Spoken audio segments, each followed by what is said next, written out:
ଶୀତ ଦିନେ ମୋଜା ପିନ୍ଧି ଶୋଉଛନ୍ତି କି? ଆପଣ କରୁନାହାନ୍ତି ତ ଏପରି ଭୁଲ? ହୋଇଯାନ୍ତୁ ସାବଧାନ, ଭୋଗିବେ ସମସ୍ୟା। ଶୀତ ଦିନେ ଆସିବା ମାତ୍ରେ ଆମେ ଶୀତ ପୋଷାକ କଥା ମନେ ପକାଇଥାଉ। ସ୍ୱେଟର, ମୋଜା, ମଫଲର ଇତ୍ୟାଦିର ବ୍ୟବହାର କରିଥାଉ। ଅନେକ ଲୋକ ଶୀତ ଦିନେ ଥଣ୍ଡାରୁ ରକ୍ଷା ପାଇବା ପାଇଁ ରାତିରେ ଉଲ୍ କପଡ଼ା ପିନ୍ଧି ଶୋଇଯାଆନ୍ତି, କିନ୍ତୁ ଏହା ଏକ ଖରାପ ଅଭ୍ୟାସ। ରାତିରେ ଉଲ୍ କପଡ଼ା ପିନ୍ଧି ଶୋଇଲେ ଶରୀରକୁ ଅନେକ କ୍ଷତି ପହଞ୍ଚିଥାଏ। ଯଦି ଆପଣ ସ୍ୱେଟର ପିନ୍ଧି ଶୋଇବାକୁ ଚାହୁଁଛନ୍ତି, ତେବେ ପ୍ରଥମେ କଟନ ବସ୍ତ୍ର ପିନ୍ଧି ତା ଉପରେ ସ୍ୱେଟର ପିନ୍ଧିପାରିବେ।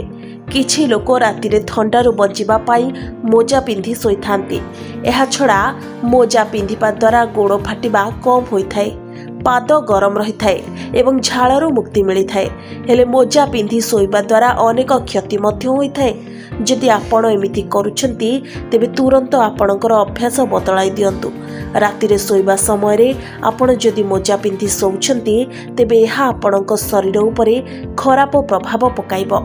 ଯଦି ଆପଣ ଅଧିକ ସମୟ ପର୍ଯ୍ୟନ୍ତ ମୋଜା ପିନ୍ଧୁଛନ୍ତି, ତେବେ ଏହାଦ୍ୱାରା ପାଦ ଷ୍ଟିଫ୍ ହୋଇଯାଇଥାଏ ଏବଂ ଝିମଝିମ ହେବା ଭଳି ସମସ୍ୟା ଦେଖାଦେଇଥାଏ। ପାଦରୁ ଝାଳ ବାହାରିବା ସହିତ ଏହା ଫଙ୍ଗଲ ଇନଫେକ୍ସନ ଭଳି ସମସ୍ୟା ସୃଷ୍ଟି କରିଥାଏ, ଯାହାଦ୍ୱାରା ପାଦର ତ୍ୱଚା ଖରାପ ହୋଇଯାଏ। ଟାଇଟ୍ ମୋଜା ପିନ୍ଧିବାର ଅଭ୍ୟାସ ଆପଣଙ୍କୁ ଭ୍ୟାରିକୋଜ୍ ଭେନସ୍ ବା ପାଦର ଶିରା ପ୍ରଶିରା ନୀଳ ପଡ଼ିଯିବା ଭଳି ରୋଗର ଶିକାର ବନାଇଥାଏ।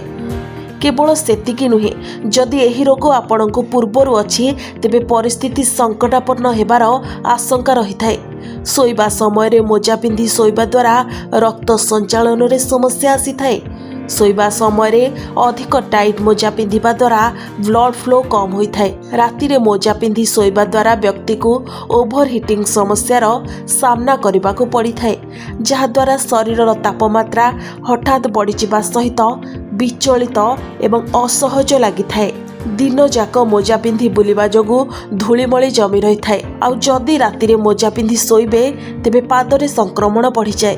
ଶୀତ ଦିନରେ ଟାଇଟ୍ ମୋଜା ପିନ୍ଧିବା ଦ୍ୱାରା ପାଦର ଶିରା ଉପରେ ପ୍ରଭାବ ପଡ଼ିଥାଏ, ଯାହାଦ୍ୱାରା ହୃଦୟରେ ରକ୍ତ ସଞ୍ଚାଳନ ହେବାରେ ସମସ୍ୟା ଆସିଥାଏ। ଏଥିଯୋଗୁଁ ହୃଦୟ ଉପରେ ମଧ୍ୟ ପ୍ରଭାବ ପଡ଼ିଥାଏ।